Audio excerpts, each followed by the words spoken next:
Have you ever heard someone say, the economy is doing great, or the economy is in trouble, and wondered how anyone actually knows? Every day, news reports discuss economic growth, inflation, recessions, unemployment, and gross domestic product, or GDP. But where do these numbers come from, and what do they really tell us? In this video, we'll explore the foundations of macroeconomics and learn how economists measure the health of an entire economy. By the end, you'll understand why GDP is one of the world's most important economic indicators, how economists calculate it, why real GDP matters more than nominal GDP, and why GDP is useful, but not perfect, for measuring a nation's well-being. Setting the context. First, let's zoom out. Macroeconomics looks at the economy as a whole. Every household, every business, every market added together. It asks big questions. What causes recessions? Why does unemployment stay high even after a downturn ends?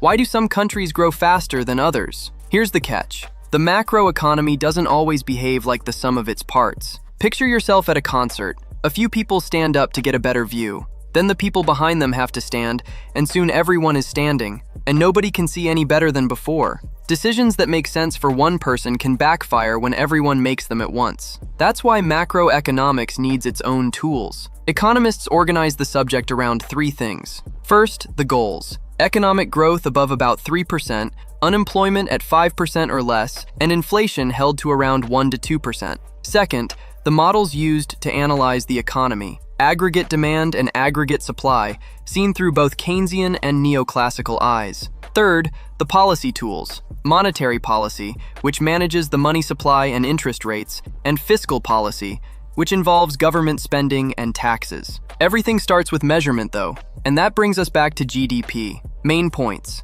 What GDP is. Gross domestic product is the value of all final goods and services produced within a country in 1 year. Take the quantity of everything produced, multiply each item by its price, and add it all up. In 2020, US GDP came to about $20.9 trillion, the largest economy in the world. Measuring GDP by demand. Every transaction has a buyer, so one way to measure GDP is to track who's buying. Demand breaks into 4 parts. Consumption. Household spending, the giant of the group at about 2/3 of GDP. It's steady, like a gentle elephant that doesn't jump around much. Investment. Business purchases of new equipment, buildings, and inventories. Not stocks and bonds. In economics, investment means new capital goods. When Starbucks builds a new store or Amazon buys robots, that's investment. It's smaller than consumption, around 15 to 18% of GDP, but it's volatile, and it's where jobs get created.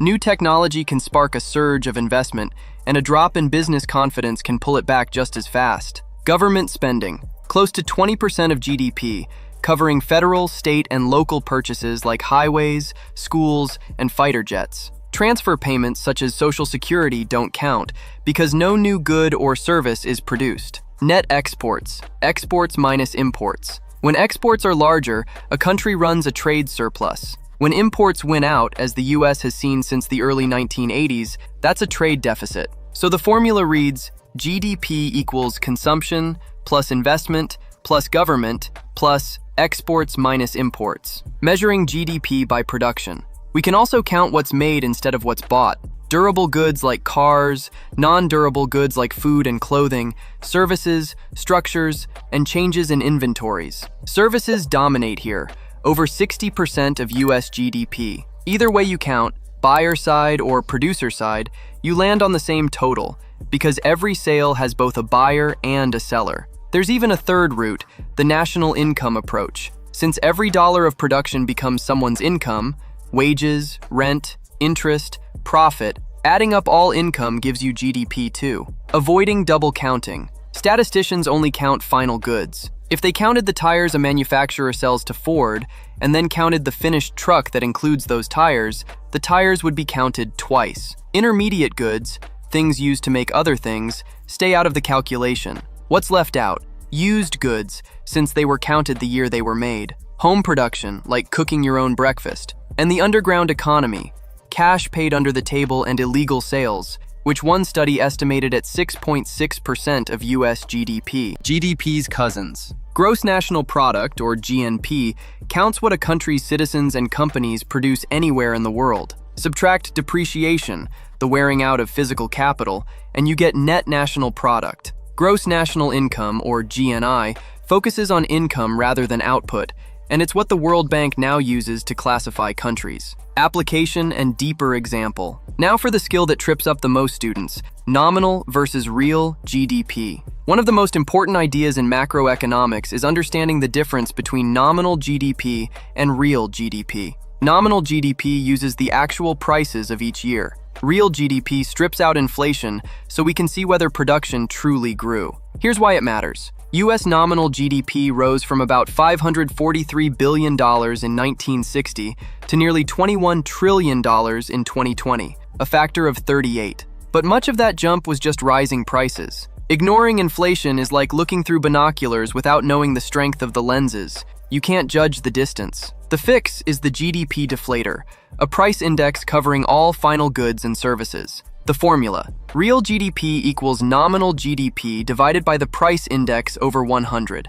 Try 1960. Nominal GDP was $543.3 billion, and the deflator was 19. Divide 543.3 by 0.19, and you get about $2,859 billion in real terms. Run the same math across the decades, and the honest story appears. Real production has grown roughly five-fold since 1960.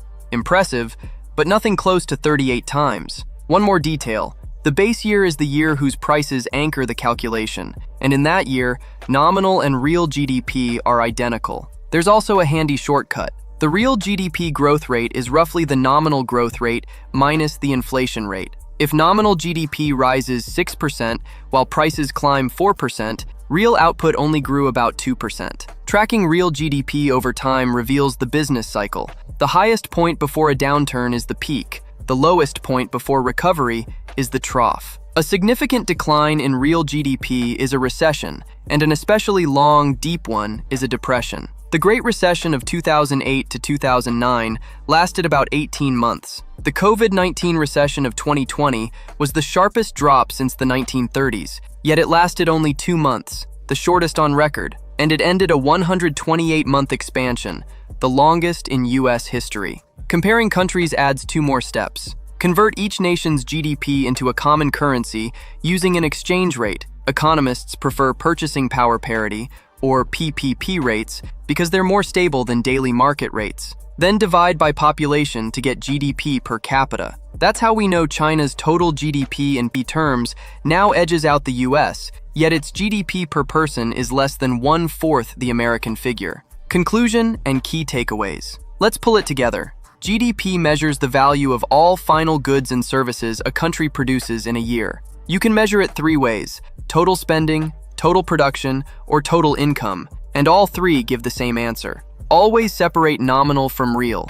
Real GDP adjusts for inflation, and it's the number that matters for tracking growth, recessions, and the business cycle. And when comparing nations, use a common currency and divide by population. One warning before we finish: GDP is a measure of production, not happiness. It says nothing about leisure time, clean air, health, education levels, income inequality, or the variety of products on the shelf. 2 countries can post the same GDP while workers in one put in 8-hour days and workers in the other put in 12. A hurricane that triggers a rebuilding boom raises GDP, but nobody would call it good news. And when work that used to happen at home, childcare, meal preparation, shifts into the paid market, GDP looks bigger even if people aren't consuming more. Still, GDP earns its place. Countries with higher GDP per capita almost always enjoy better health, schooling, and living conditions. It's a rough measure of the standard of living, but a genuinely useful one. Thanks for watching, and I'll see you in the next video.